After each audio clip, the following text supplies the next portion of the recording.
एकादशी माता की जय हो। बोलो श्री कृष्ण भगवान की जय। अथ सफल एकादशी व्रत कथा। पूष मास कृष्ण पक्ष की अथ सफल एकादशी। सफला एकादशी। युधिष्ठिर बोले, कृष्ण पक्ष में कौन सी एकादशी होती है, उनका क्या नाम है, क्या विधि है और किस देवता का पूजन होता है। हे जनार्दन, ये मुझसे विस्तार से कहिए। श्री कृष्ण बोले, हे राजेंद्र, आपके स्नेह के कारण मैं कहता हूँ। पूष मास के कृष्ण पक्ष में जो द्वादशी युक्सी एकादशी होती है, उसकी विधि लोक हित के लिए मैं तुमसे कहूँगा। इस एकादशी का नाम सफला है। इसके नारायण आदि देव हैं। विधि पूर्वक उनका पूजन करें। पूर्वत विधि से ही एकादशी का व्रत करना चाहिए। हे राजन, जो सदा एकादशी का व्रत करते हैं वह सर्वथा मेरे प्रिय हैं। अब सफलता एकादशी पूजन की विधि सुनो। व्रत के दिन अच्छे ऋतु फलों से मेरा पूजन करें। सच नारियल का फल, बीजोर, जंभीरी, अनार, सुपारी, लौंग और अनेक प्रकार के आम के फल और धूप से विधि पूर्वक भगवान का पूजन करें। सफला में दीप दान का विशेष उत्तम रहा है। रात्रि में विधि पूर्वक दीप दान करना चाहिए। जब तक नेत्र खुले रहे तब एकाग्रचित्त से रात्रि में जो जागरण करें उनके पुण्य का फल सुनो। हे नारदीप, उसके समान ना तो यज्ञ है, ना तीर्थ, ना संसार में कोई व्रत है। 5000 बरस तपस्या करने से जो फल मिलता है वह सफला एकादशी के व्रत करने से मिलता है। हे राज से दुलारे, अब सुनो। महिषामती राजा की पंचावती नाम की प्रसिद्ध पुरी थी। राजा के 4 पुत्र थे। उनमें लुम्बक नाम का बड़ा पापी था। वह पर स्त्री गामी, जुआरी और वेश्यागामी था। राजा ने पुत्र को ऐसी दशा में देखकर राज से निकाल दिया। तब लुम्बक मन में सोचने लगा कि पिता और बंधुओं ने मुझको त्याग दिया है, अब मुझको क्या करना चाहिए। इस प्रकार चिंता करते हुए उसने विचार किया कि मैं दिन में वन में चला जाऊंगा, फिर रात को वन से आकर पुरी में रहूंगा। यह विचार करके वह नगर को छोड़ कर संघन वन में चला गया। नित्य जीव हिंसा और चोरी करता था। इस प्रकार उस पापी ने सारे नगर में चोरी की।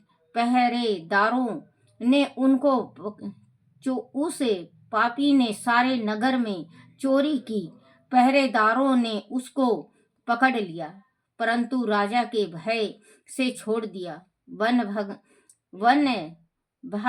भगवान को अत्यंत प्रिय था। वह अति प्राचीन पीपल का पेड़ था।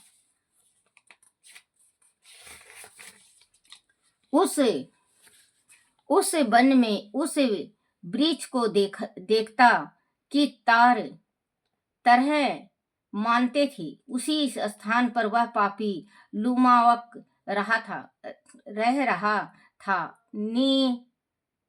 नीत और कुकर्म करते हुए उसको पूष कृष्ण सफला एकादशी का दिन याद आया।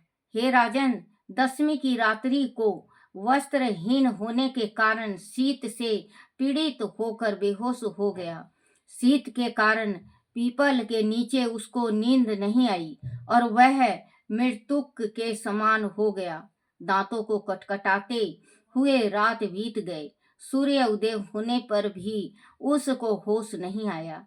सफला एकादशी के दिन लूम्हा बेहोश पड़ा रहा। जब मध्याह्न हुआ तब उसको होश आया। चेतनाएं होने पर थोड़ी देर बाद वह अपने आसन से उठा। वह पग पग पर गिरता पड़ता लड़खड़ाते लंगड़े की तरह चलने लगा। वह भूख प्यास से पीड़ित होकर वन में गया। उस दुष्ट लूमक को जीव हिंसा की शक्ति नहीं रही। जो फल भूमि पर पड़े हुए थे उसको उठा लाया। जब तक वह आया सूर्य अस्त हो गया था। तात अब क्या होगा ऐसा कहकर दुखी होकर विलाप करने लगा। वह सब फल पेड़ के नीचे रख दिए। रात में उसको नींद नहीं आई। इससे उसका जागरण हो गया। मधुसूदन भगवान ने उन फलों का पूजन और सफला एकादशी का व्रत स्वीकार कर लिया। इस प्रकार लूमक ने अकस्मात व्रत कर लिया। इस व्रत के प्रभाव से उसको निष्कंटक राज मिल गया। सूर्य के उदय होने पर एक दीप घोड़ा आया। दीप वस्तुओं से युक्त वह घोड़ा लूमक के पास खड़ा हो गया। उसी समय आकाशवाणी हुई, हे राजपुत्र, वासुदेव की कृपा से और सफला के प्रभाव से अपने निष्ठ कंटक राज को ग्रहण करो। पिता के पास जाकर निष्कंटक राज का उपभोग करो। बहुत अच्छा कहकर उसने स्वीकार कर लिया और वह दीप रूप हो गया। कृष्ण भगवान में परम भक्ति हो गई। सुंदर आभूषणों को धारण करके पिता को नमस्कार करके घर में रहने लगा। उसी वैष्णव पुत्र को पिता ने निष्कंटक का राज दे दिया। उसने बहुत वर्ष तक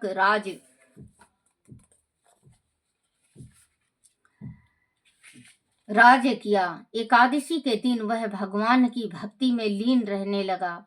वृद्धावस्था प्राप्त होने पर पुत्र को राजगद्दी देकर मन को शीतल करके विष्णु की भक्ति में तत्पर होकर वन को चला गया। इस प्रकार से जो सफला एकादशी का व्रत करते या सफला के महात्म को सुनते हैं वह इस लोक में यश लेकर निसंदेह मोक्ष को प्राप्त करेंगे। बोलो श्री कृष्ण भगवान की जय।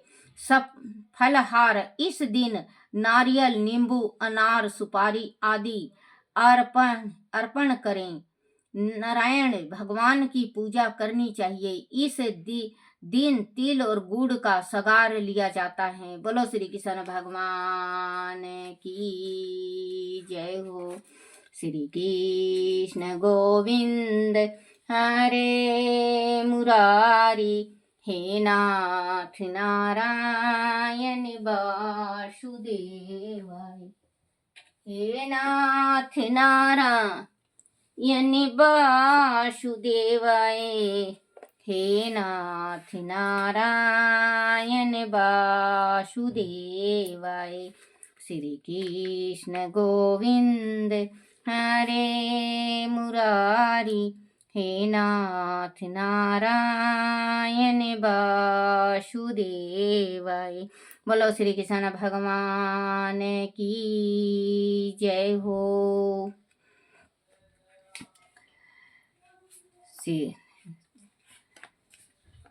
श्रीम नारायण नारायण नारायण। बोलो श्री कृष्ण भगवान की जय।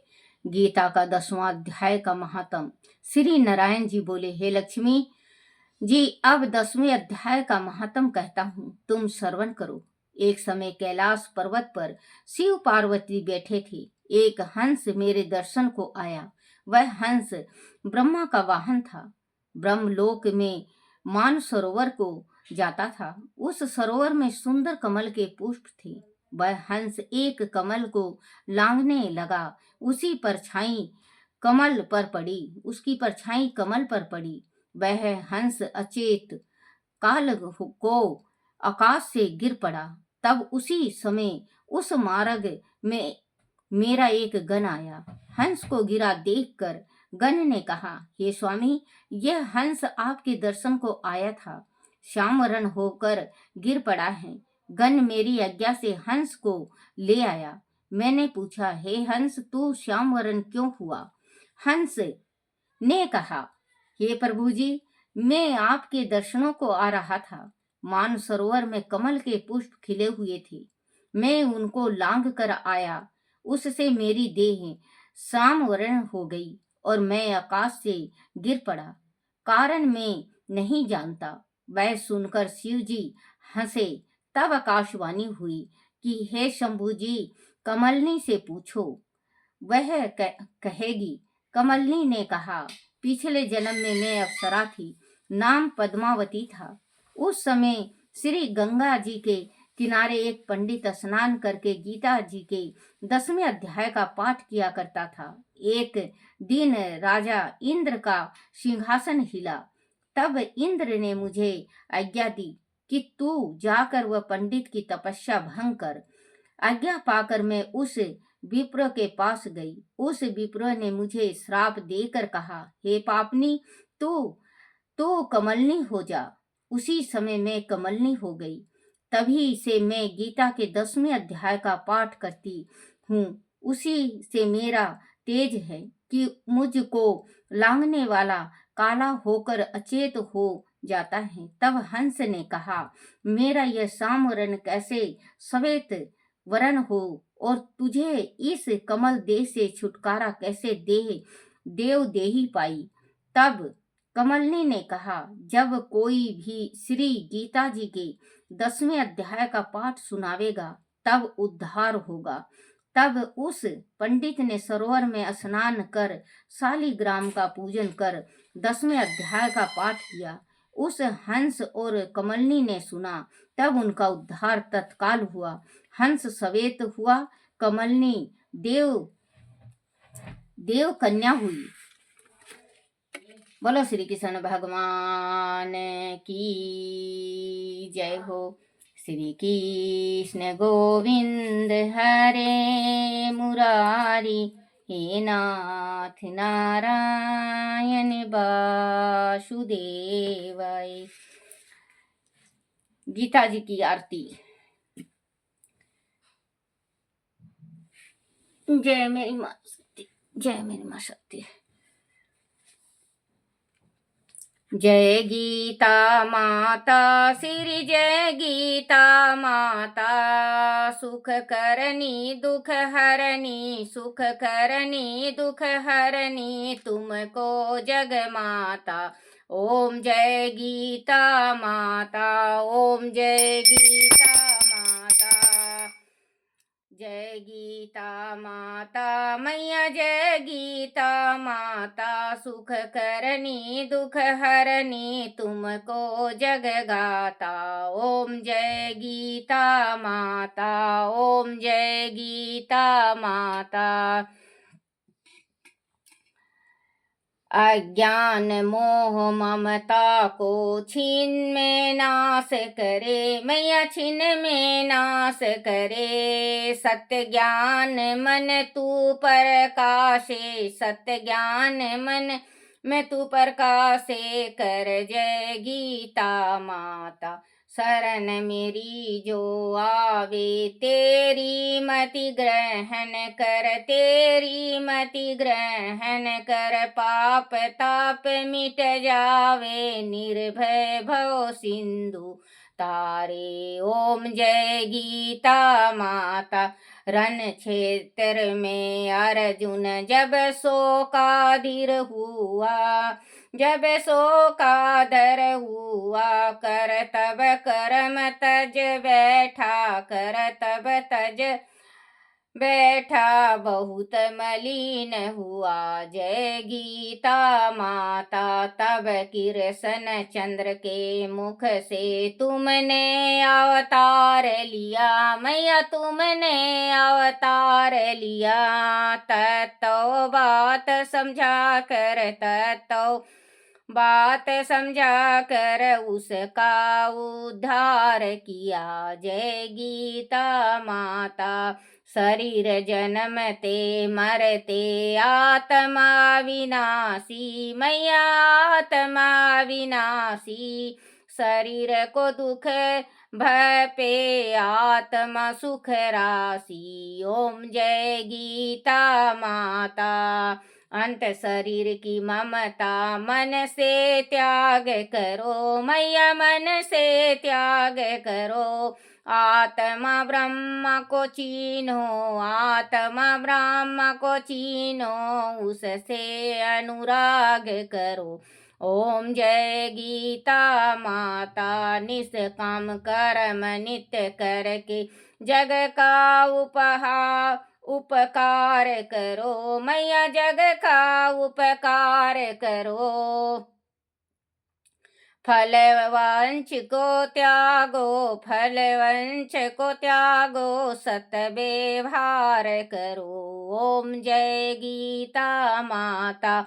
मन को बस में करके इच्छा त्याग करो, मैया इच्छा त्याग करो। निष्काम जग में रह कर, निष्काम जग में रह कर हरि से अनुराग करो। ओम जय गीता माता। यह उपदेश तेरे जो नर मन से लावे, मैया जो नर मन से लावे। भव सागर भव भगवान भव सागर से वह क्यों ना तर जावे। ओम जय गीता माता। ओम जय गीता माता, मैया जय गीता माता। सुख करनी दुख हरनी तुमको जग गाता। ओम जय गीता माता। ओम जय गीता माता। ओम जय गीता माता। बोला श्री कृष्ण भगवान की जय हो। अर्थ प्रथम पांडु युधिष्ठिर का जन्म हुआ, लाख का घर उनका भस्म हुआ, और वह में छिप कर रहते हुए मछली न हुआ। बोलो सियापति रामचंद्र भगवान की जय हो।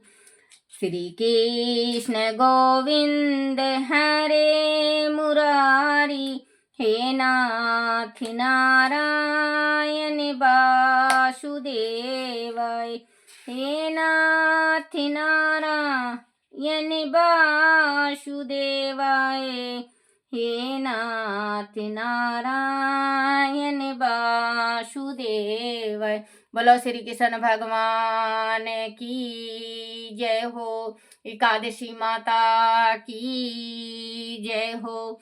अपने अपने माता पिता की जय हो। अपने अपने गुरुदेव महाराज की जय हो।